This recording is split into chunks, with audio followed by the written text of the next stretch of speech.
Is this too much? No, showing up and having a process is a great thing. And if people acknowledge it, even better, even better. The only time it's going to feel weird is if you're like, all right, it's 2 days after closing and now I'm calling to see how you guys are doing and how the move-in went. Yeah, you can turn it into something that feels very, very fake and very kind of like this machine that they're in. But for the most part, if I was to call somebody they sold a home to and be like, dude, I'm going to come by and see the place. How have you made it your own? I want to check it out. They have no clue that you're calling on a 3-month, like that is what you do for every single client you've ever sold a home to 3 months after sale. Nobody knows. They're too busy. They don't care.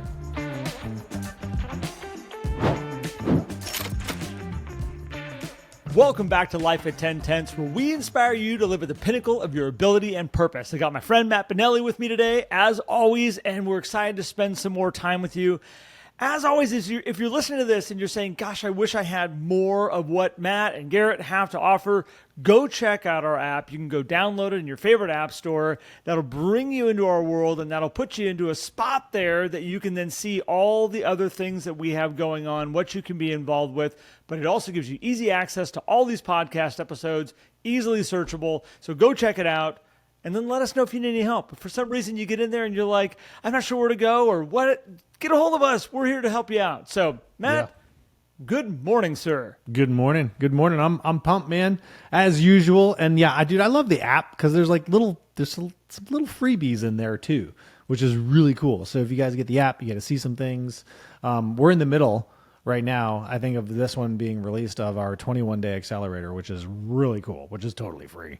And I guess people can probably just hop in the middle of it. We haven't really figured that one out, but sure. The way that it's set up, people should be able to jump on all the way through the middle of it. It's all recorded. All the stuff's there. All the posts are there. So yeah, if you're listening to this, there's no reason you shouldn't be able to jump in and fire up your next 21 days.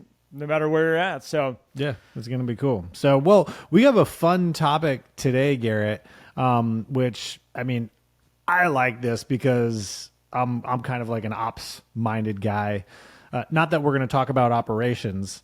We're going to talk about experience, but this is where the two things combine, where client experience and operations combine. So I'm excited about this. Well, the reason I wanted to kind of go down this route with you, Matt, today is that a lot of people don't realize why they get referred. They sit there and go like, oh gosh, I've invited those people to my wine tasting party every year for 5 years, and I can't believe they didn't refer their friends to me. And it's like, well, it's not quite how it works. Like, those things open doors, they open opportunities. Maybe it might happen, maybe it won't. It's the same reason your neighbor across the street might all of a sudden put somebody else's sign in the front yard. And we go, like, why? Why did this happen? Why is this happening this way to me? And I think I've always referred to it as there's always a chance where a client gets to touch your process, which you can, it's one of those things I look at that. I always laugh about that. I'm sorry. That's me. That's me and my 5-year-old mindset. So, but there's a place in there where they get to experience the service that you offer. They get a chance to see your professionalism. They get this chance to see how you show up, how you defend them, how you negotiate. We have this amazing opportunity. And it's one of the reasons, Matt, why somebody who's been in this business for a long time and has helped a lot of people compared to the one that's like, maybe done 2 or 3 transactions. This is something that grows with time as more people get a chance to come and see your process, touch your process, be a part of it. And then they come out the other side of it over years of just having this massive referral-based business. Yeah. It's not an accident, though. And this is where a lot of agents get stuck in having their first year over and over and over again, is they don't capitalize on all these people that have been able to experience the real service that they've been able to offer. And then what? Crazy. Actually stay in touch with them after the sale? Oh, my Lord. Come on, guys. Oh, my goodness. Wouldn't that be something? Actually continuing to service your people after you get paid. Whoa. What a concept. Like we're friends, like you're building a referral relationship business. Like, well, I think there's so many paths that we can go on this, and I know where we're going to be going, but I also want people to understand that, know, like, and trust is amazing, right? Mm-hmm. And that is a foundation of being referred, but understanding that you have a process that delivers is what gets people to make the referral, because I could know, like, and trust you, but think that you're a bad plumber, right? Yeah. Like I would trust Garrett with my family. I am not going to trust him with my leaky faucet, right? Like there's elements of this too, right? Prime example, and we're going back to racing here for a second. I have a race team of 4 guys that I really, truly, I know them, I like them, I trust them.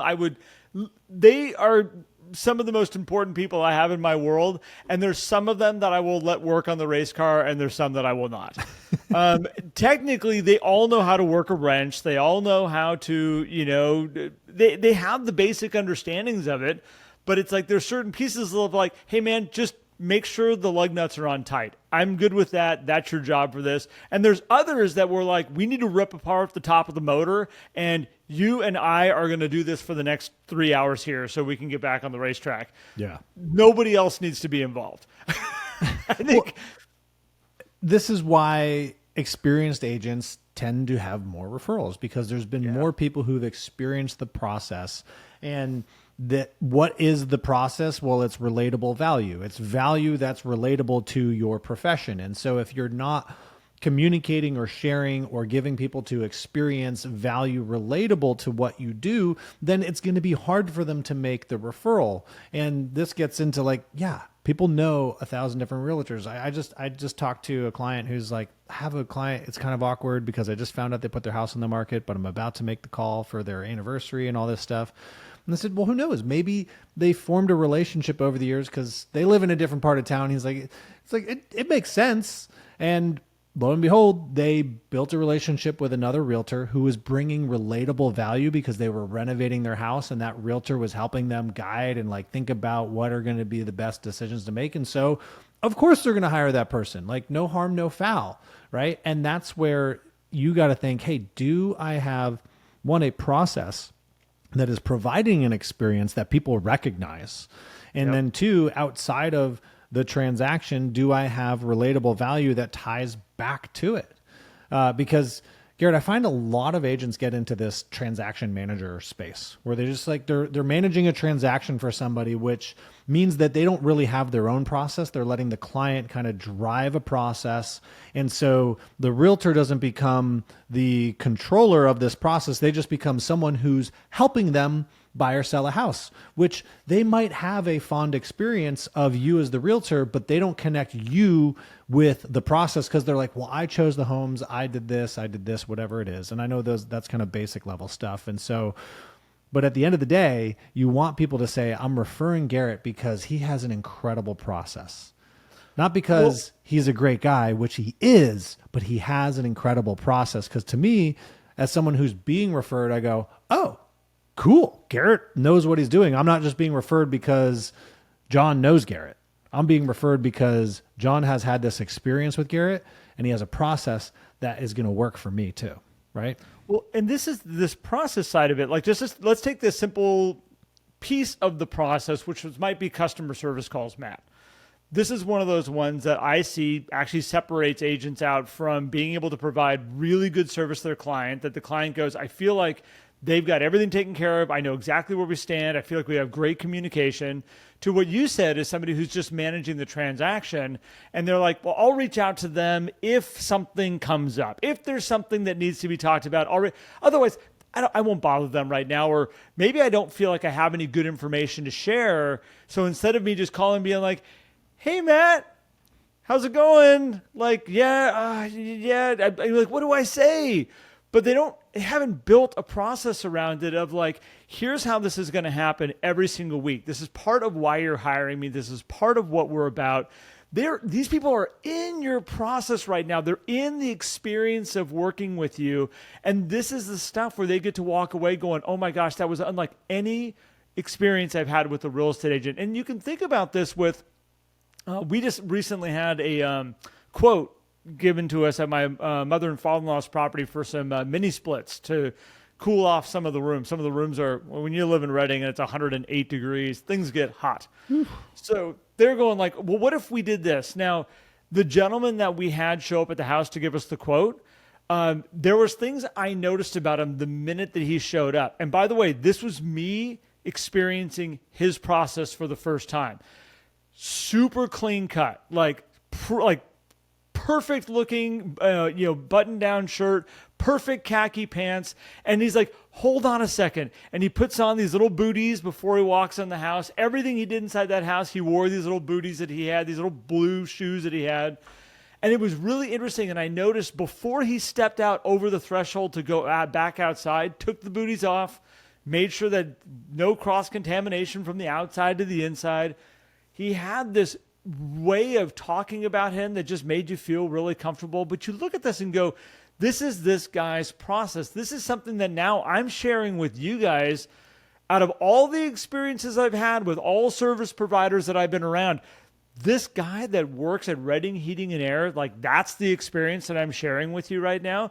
It made an impression on me. And if I was to have, say, if anybody around me was saying, I'm thinking about maybe having an HVAC system redone, or maybe we need help, it's very comfortable for me to say, hey, have you talked to these guys? Like they're super professional. Like they show up really well. These are these opportunities that we have. And this is where Matt, like, if I know you right now and I've never done business with you, I can refer you in the way of saying, oh, that's my friend Matt. He's a really good dude. Really like him. He's been a friend of mine for a long time. He's a real estate agent. I think he'll do a great job for you. The other side of it is, this is my friend Matt Benelli. Let me get you guys connected. He sold us our last house. I actually used him for that process, and he is awesome. Like he's unlike any realtor you've ever used before. You should definitely give Matt a call. Even if you're talking to other people, make sure Matt's one of them. That's a different referral. That's a different sharing of what your service is and who you are, because I had a chance to actually be part of your process. Because I actually have seen it. I've had my hands on it. We don't respect that relationship we don't respect it enough when somebody's had that experience to go, okay, now I've had Matt that has had this experience of using my service. This is somebody that has got like superpowers moving forward, being able to refer me. I can't let that relationship die. I can't let it go. I can't let too much time go, but we do it all the time. Everybody right now can look in their database at the last sales they've had over the last year and go, damn it, I could have done so much better. Every one of you, hands down. Yeah, I agree. And I think we got to keep in mind that process dictates results, particularly in real estate, because results are pretty subjective, right? I know a lot of agents will say, well, I sell this much stuff, or this is my ratios and everything. And I'm not saying don't share that stuff. That's great. Like if you have good numbers and stats, fantastic. But the price this home sells for versus this home, there is a lot of subjectivity there. And just saying, well, hey, hire Garrett because he sold my house versus hire Garrett because the process that we went through was so good, because the process creates the experience, which then ties in the perception of the results. So, well, because we don't really know, right? Let's say I sell Garrett's house for $500,000. Maybe I could have gotten him 510. Maybe I got him 5 when somebody else would have got him 490. We're not exactly sure, but let's say I could have gotten from 510, but I didn't know that and he doesn't know that. But I had an amazing process. He's like, man, that process was so good. We're so happy with the result. Whereas if we were able to redo it again and get him 510, he probably would have been like, even better, right? But he's going to refer the process because of the experience, provided that whatever the result was positive. And that process dictates results. And we don't really think about that, Gary. We get so tied to what is that number at the end of the day versus we got to make sure that the client is experiencing the process every step of the way. You mentioned customer service calls, so important. How you respond to the referral when they come in. And then you even said it up front. How do we show up after that closing happens? Are they experiencing your process afterwards? That is a reminder of how good the process was going through, which led to the result that they're happy with. Well, and there's a whole other episode here that we're kind of leading into before we started recording of like how we treat different clients and that we work with and different relationships that we have, which we're going to go to that at some point here. I don't know if we're going to get into that today. We might, but for right now, like I look at it as like the other part of having a process and having a really set process that somebody goes through is that we need to make sure everybody has the same experience. Because as you are building these relationships and as you're growing this business, you can have two people that got to experience your world. They got to come in, sell their home with you. And now they are out there talking. They are both raving fans of Matt Benelli. And as they're out there raving and they happen to bump into each other, like, you use Matt Benelli also? Oh my gosh, he was our realtor. He was incredible. Didn't you like the way he did the Matterport 3D walkthrough for the house that like showed the house from all the angles and all the stuff? And the other person's going like, yeah, that was cool too. And then they walk away to their spouse and they go like, what was the thing that he was talking about? The Matterport thing? Like, I don't know. Did we have a 3D thing done of our house? I don't think we did. Why did he get the 3D Matterport thing and I didn't get the 3D Matterport thing? And guess what? All of a sudden, because your process was different for them as it was for these people over here, Matt is now all of a sudden not referable by at least one of those parties. And this goes back to getting the expected results, getting the results that you got, the same experience you got. That's what a lot of people are referring. We all know we're going to get a great meal when we go to most restaurants. The experience while you're there is what separates the amazing restaurants from the mediocre restaurants. Matt and I have talked about Hall Steakhouse over the years, many times. I've had a lot of great steaks. I've eaten steaks in lots of different restaurants, lots of different cities. It's funny, Matt. The main thing that I go like when I think back to what made that space what it was the experience of being there. Yeah. It was finding out that the guy that was taking pictures of the table, like going, guys, all get together, like let's memorize, like get this thing like memorized, like make this a memory. That was the owner. Like I found that out later. Like really, like, but. And that experience, Matt, I know I'll let you talk here in 2 seconds. It's funny how that experience, you can hear it shared between everybody that's gone to a Hall Steakhouse. They're like, yep, that was my experience also. Yep, that was how it was for me too. That duplicatable process that you have is so incredibly important. All of you guys want to build a business like this. I know you all do. And you think about it too, Garrett. Like in real estate, the experience is the result. That's what we should be focused on, because I don't know if Hall's has the best steak in Charleston. There's other good steakhouses in Charleston that have great steaks. But the experience at Hall's, like you said, is just different. Even if it's like they're not performing their best, the experience is better than most places, right? And with real estate, you can't compare ribeye over ribeye over ribeye in real estate. House over house over house, it's all different. The prices are all going to be the same. The market's different. The demand's different. The supply's different. Any given day, those things are different. But if your process is the same and the experience of that process is the same, which everybody will have a different experience because people are individual for sure. But if you know that this is the experience I want to deliver, the right clients are going to feel that, and it makes it so much easier to refer. So if we change our mindset to, my goal is, if your goal is your client's goals, for sure. But my goal isn't just, I'm going to get them the most money or I'm going to get them this. Like, first we got to figure out what they want. But your goal should be, I want to make sure that these buyers, these sellers have a great experience. And in order for them to have a great experience, I'm going to make sure I follow this process, and I'm going to make sure that they know that we have a process, which is where a lot of realtors also forget, Garrett, is to actually tell their clients, hey, here's what the process is going to look like, right? This is when the update calls are going to look like. This is my emails. This is my text. This is my things. Like there's no right answer in terms of how, except for the fact that you do it the same way for everybody. Interesting conversation that came up, Garrett, the other day. Actually, this was just yesterday. I was talking to a gentleman, and he's like, well, I'm handling these leads, but like these ones, like these could be really cool. So I really want to make sure that these are handled, really well. And I said, why don't you just make sure that they're all handled well? Why does it matter with these ones? And we started to talk about, well, like, what does that flow look like? I was like, well, are we just handing things off to somebody hoping that they create the experience? Or are we going to create a structure and a wrapper around this so that there is check-ins, that we know the experience is going the way that it's supposed to? This was a broker owner I was chatting with. And I was like, and he was like, oh yeah, I guess we could just do that for everybody. I was like, exactly. Just make the experience what it is.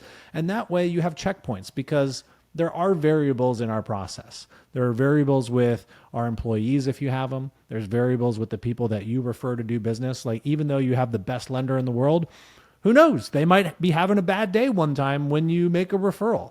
And if your process has checks and balances and you're managing things a certain way, you'll be able to handle surprises, which can then help you manage the experience. So I went to Hall's for my birthday, Garrett, and the waitress came by and was like moving a little too fast and like dropped something and like nudged something over here.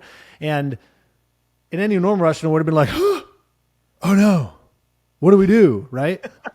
But they had a process. She just took the glass and the utensil and the things that were just even nudged and immediately replaced them. Everything was fixed like that. It was like it didn't even happen, right? Now, they didn't plan for that interaction to go down, and they probably didn't want it to go down, but it didn't change my experience from like, oh my gosh, we got the B team here. It was like, oh, look at that. Sweet. All fixed. And my food's delicious. But that's an interesting thing, Matt, of like when you practice and practice and practice and practice and you have a process, the process isn't just here's what I do. There's also behind the scene processes of like, well, here's how I handle things when things go wrong. Yeah. Like when things don't work out.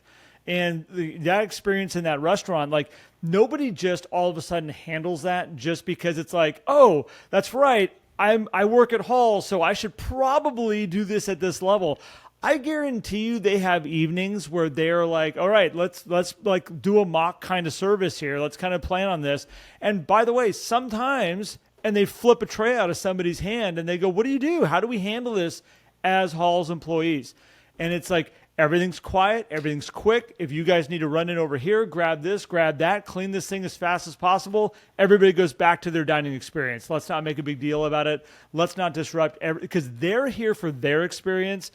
We made, a screw up here for a second. Hey, let's make it go away quick, fast. Get back to your experience of why you came in here. That's not an accident that they handled it that fast, that way. This goes back to, all of you listening to this right now, and whether you're in real estate, you're, lending, or you're in any business out your title, think about these processes that we go to and ask yourself, like, do the clients that are working with us understand the process that's at hand? Do we have processes to handle when things go wrong? Do we have a clear, way that we are going to show up and handle these types of things so we can get the outcome that we want to have? Because Matt, as you said earlier, and it's 100% true, like we're not selling widgets. Like this is, we are not selling we in our conversations as we're getting ready, Matt kept holding up a coffee cup and he kept saying like, we're not selling these cups over and over and over again. Like we're not doing that. Every home is unique. That means everybody's going to get some different stuff. Cause like in Reading, I could sell a townhome downtown. I could also sell a 50-acre ranch outside of town. There are going to be things that need to be done differently for these two different customers that are sitting in front of me right now and how I'm going to handle them and how I'm going to give them the experience. But they all need to be able to walk away and say, that was incredible. That was an amazing experience that I had. And that's the referring part. That's the stuff that they're going to walk away because they can't compare their exact experience.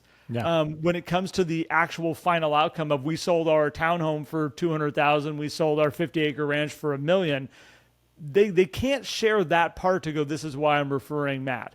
But they can share the experience on the inside. 100%. So I think if you make that your product, you make that what you want people to, like at the end of the day, that's what you want people to come back and be like, the experience was great because of the fact that you had a process that got me, which by the way, if you guys need help getting these processes written down, we actually have a free SOP builder. It's like one of my favorite tools that we have. So you can just reach out to us, Matt at or Garrett at lifeat10tenths.com. We'll shoot you a link to drop your email and get that SOP builder, which actually has a custom GPT that'll help you build the SOPs too, which is super cool. But I wanted to share that too, Garrett, but you got... Well, I was gonna say, so like, by the way, it is incredible. I've used that darn thing to create nice processes, organized processes for things I have going on in my business, and you can analyze your business with it. The piece that I want to tie this back together that I think we need to talk about also, which we led on to very early on, which is that once we have these people that have experienced this process that we've built, that is, duplicatable every single time, so we can produce the results that we want to produce. It's really too bad how often we let that relationship die. Yeah. And, there's so many opportunities. We've talked about it inside the 11 circle with our coaching community of like, what are the pieces that you have in place here to make sure that once that deal's done, it's not done. Like, it's not like we just got our paycheck and we're heading out and now we got to go find the next deal. It's like, no, that has probably 4 potential referrals attached to it over the next 12 months. If I can just stay in good flow with them. But we're so quick, Matt, to go, okay, that's a done piece of business, got to go find a new piece of business. And we miss out on, it's why a lot of people look back and go, why is somebody's business growing so fast? Why are they having these results that they're having? A lot of it is that right there. They understand how the referral situation works out here and how that can happen. And they maximize it. Yeah, and that points right at understanding that if you can connect relatable value after the transaction, which sometimes can be just showing up, because immediately right after the transaction, they tie you as the expert that guided that process. So just being present. How's the home doing? Right. But even asking that question is relatable value. Oh gosh, Matt has a system where he's calling me a month later to just ask me how the home is doing. Like, people are like, oh, I don't want them to think that it's like so processy. It's like, why not? Like, if my dentist called me a week after doing a root canal, thank God I haven't had one of those yet. Don't think I'm calling for it now. Like, if he called me and said, how are your mouth feeling? I wouldn't be like, oh, what is this guy? Got some process where he's going to call me and bug me? I'd be like, that's great. I love that you're checking in on me. That makes me feel good, which says you have a process to help take care of your clients to ensure that the work you've done has been appreciated or is good. Gosh, like, so having those check-ins, don't worry about it. Like, is this too much? No, showing up and having a process is a great thing. And if people acknowledge it, even better. The only time it's going to feel weird is if you're like, all right, it's 2 days after closing and now I'm calling to see how you guys are doing and how the move-in went. And then you call in a week. It's been 1 week since you guys bought the house. How's it going? Like, if you are like always constantly going, hey, I usually try in 3 to 5 months to come out and see the house. I'd love to see how you've made it your own. Yeah, you can turn it into something that feels very, very fake and very kind of like this machine that they're in. But for the most part, if I was to call somebody that I sold a home to and be like, dude, I'm going to come by and see the place. How have you made it your own? I want to check it out. They have no clue that you're calling on a 3-month, like that is what you do for every single client you've ever sold a home to 3 months after sale. They have no clue 2 days after sale that is your routine, that you call and say, hey, I just want to check and make sure everything's okay. How's the house? Was it exactly as you expected as you guys moved into it? Is there any surprises, anything that went down? Like that, they will never catch on. I promise you. You're the only one that knows that process. You're the only one that knows that you have these timestamps here of what you're going to do over the next 12 months. Nobody knows. They're too busy. They don't care. I'll just tell you that. They don't care. They just like it when you call. And that's the point. Even if they do, they don't care that it is. Like you said, if you're announcing it, trying to get like acknowledgement, like, hey, did I do good? This was great, right? Like, you're enjoying like this 12 for the year. Because like I've experienced things where like I've done things with businesses where I'm like, I know what's coming next. And when it happens, I'm like, there it is. And I'm appreciative of it, right? I'm like, cool. Like they know what they're doing. They clearly are professional in that scape. So even if they know that it is part of it, like that's okay. It's just showing up authentically in those moments, which then ties right back into the process that you're doing. I very rarely will take a car to the service department. Anybody who knows me knows that that's just an area I try to avoid as much as possible. And but a while back here, I did. And Matt, you're right.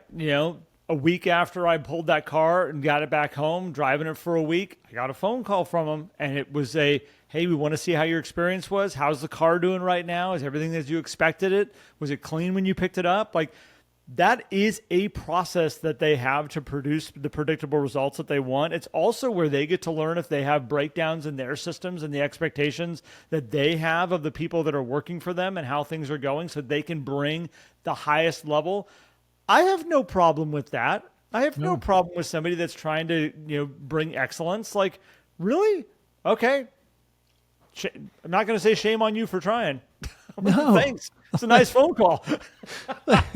That's the crazy part, Garrett. Like, nobody is mad for you caring about them, even if it means you're doing it because that's your business. Like, you should, because it's your business. Like, if you're not doing it, you're missing an incredible opportunity for your clients to touch and experience your process, which, as you said at the outset, Garrett, is what people refer. And so if you don't give them that opportunity, it's going to make it harder for them to refer you. So I hope that's what everybody takes away from this. Well, and I would ask yourself, if you're listening to this episode still, I would say, ask yourself, am I building a business or am I chasing my next transaction? Mm-hmm. And I think there's a lot of people that they get in this mindset. They're constantly, for years and years and years, just chasing that next deal, chasing that next deal. I got to figure out where my next transaction is going to come from. And stop for a second and ask yourself, am I building a business that brings repeatable results for the people that are around me, and that they get a chance to share and talk about the results and the experience they had with my business. And the more you can build upon that, you're truly building a business is what you're doing. If you're always chasing the next transaction, you could do that for years. Matt, we come across people all the time that they're like, I have been having my first year in this business over and over and over again. I never feel any security. I never feel like I know where my next deal is coming from. I never know if I'm going to have the year that I had last year, because that could have been a fluke. Not sure if it's going to be able to replicate that thing again. This means you haven't built a business for yourself. And so it's the opportunity. Start now. Start right now. I'll make one final analogy. Maybe this works, but the iPhone. I know that's not your cup of tea, Garrett, but any phone, right? A device that we have every day. I don't think Apple is the market leader in phones just because they have a great advertising budget, or even because the product is outrageously exceptional, which I believe it is a great product.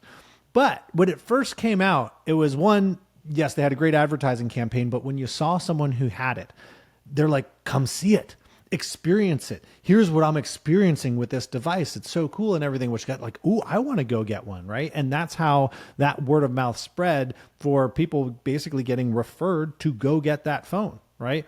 We see it with cars too. Oh, cool, you got that car? I've been thinking about that car. When I see people driving cars that like I'm interested in, even if I'm not in the market to buy a car, I'm like, hey, how do you like it? Like, is it cool? Do you like it? What do you like? What do you don't like?